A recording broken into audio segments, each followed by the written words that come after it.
Yo, why you always arguing with me? Yeah, I've seen your comments and videos. me too. If you don't believe in God, then why do you talk about him so much? Yeah. I mean, it's like, I don't believe in Santa Claus. Nope. I don't believe in Bigfoot. Nuh-uh. And you don't see me making videos about them. Nada. I don't believe in the Tooth Fairy, and you don't see me arguing about the Tooth Fairy all the time. He doesn't believe in the Tooth Fairy. You know what I bet it is? Huh? You hate God. Yup. You're mad at God. Amen. Did something bad happen to you? Well, Or maybe it's just because you know God's gonna judge you. that is brilliant. Atheists just hate God. I want you inside me.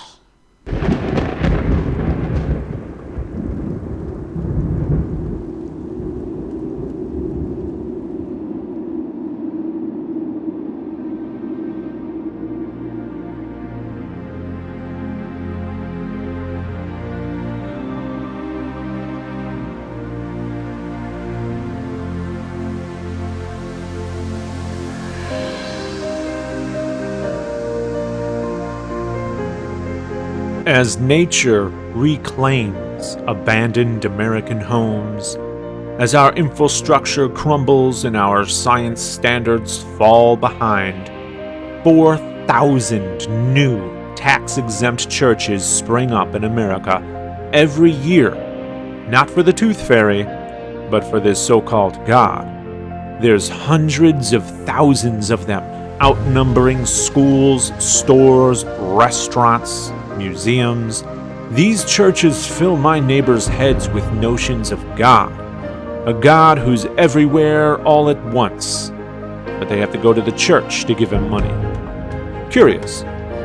And then they come knocking on my door with their book, waking me up every weekend, not to tell me about the Tooth Fairy, but to tell me about God, to tell me how broken and unworthy I am.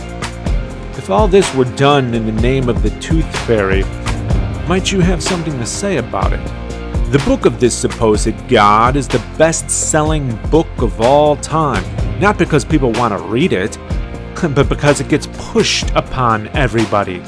Under every pew, shoved in every hotel room drawer, given freely to children, grasped in the sweaty grip of every preacher on the street corner with his bullhorn, waxing poetic about my impending torture. There it is, written by people no different than you, telling us how and what to believe. And they're not talking about the Tooth Fairy, but if they were, might you have something to say about it? You say America was built upon Christian values, not Tooth Fairy values, and few politicians are considered electable without an obligatory "God bless America." No different than it appears upon countless billboards and bumper stickers placating the masses who need you to be like them, unlike Tooth Fairies. Our lives are governed by these politicians whose policies are dictated by the God-believing majority, not the Tooth Fairy-believing majority. But if it were, might you have something to say about it? Because these politicians profess to believe in the same good and just God as you, of course we would expect them to behave most ethically. But do they? Of course not. Despite that, it's the non-believers who aren't trusted. Maybe that's because of the slander spread about us from self-proclaimed fair and balanced news all the way to the book of Romans, the propaganda of ages past, which they parrot, often without thought or empathy. Or maybe it's because we dare to object. Is that really so outlandish?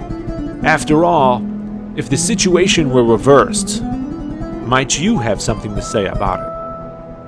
Now, I could give countless examples of impositions that might cause me to talk about a God I don't believe in, but in the end, what if it simply interests me, as it did Epicurus, who lived centuries before Jesus?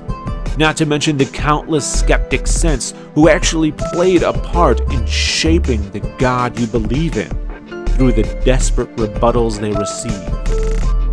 Now, I know I'm not oppressed. I'm no victim.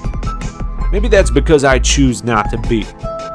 But as I see many Christians crying about their persecution simply because they can't be the even greater imposition they want to be, I can't help but shake my head and wonder how in the world they would cope with an extra mile in my shoes.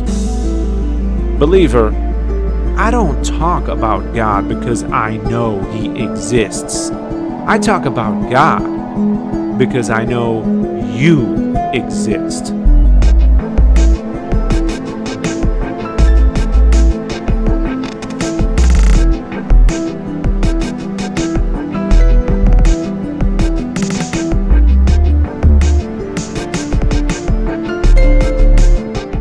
I want you inside me.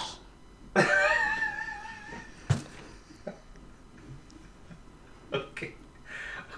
Can you do me a favor?